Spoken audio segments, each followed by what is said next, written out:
നമ്മളെപ്പോഴും biopsy എടുത്തിട്ടാണല്ലോ cancer treatment start ചെയ്യാം.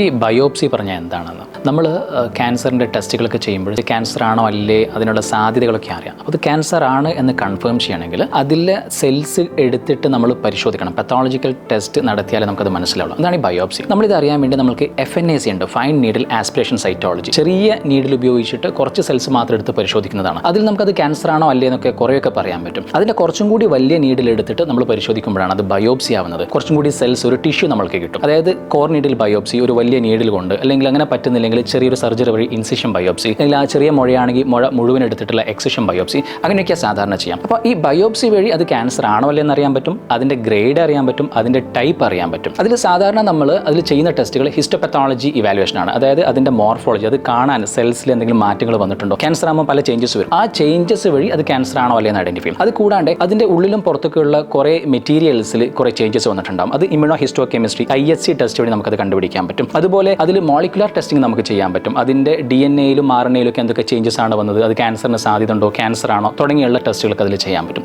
ഇതാണ് ബയോപ്സിയിൽ നമ്മൾ ചെയ്യുന്നത്. ചിലപ്പോൾ ട്രീറ്റ്മെൻ്റ് ഒക്കെ കഴിഞ്ഞ് കഴിഞ്ഞാൽ വീണ്ടും അസുഖം വരുമ്പോൾ വീണ്ടും നമ്മൾ ബയോപ്സി ചെയ്തിട്ട് അതൊന്നുകൂടി പരിശോധിച്ച് ക്യാരക്ടറൈസ് ചെയ്യേണ്ടി വരും.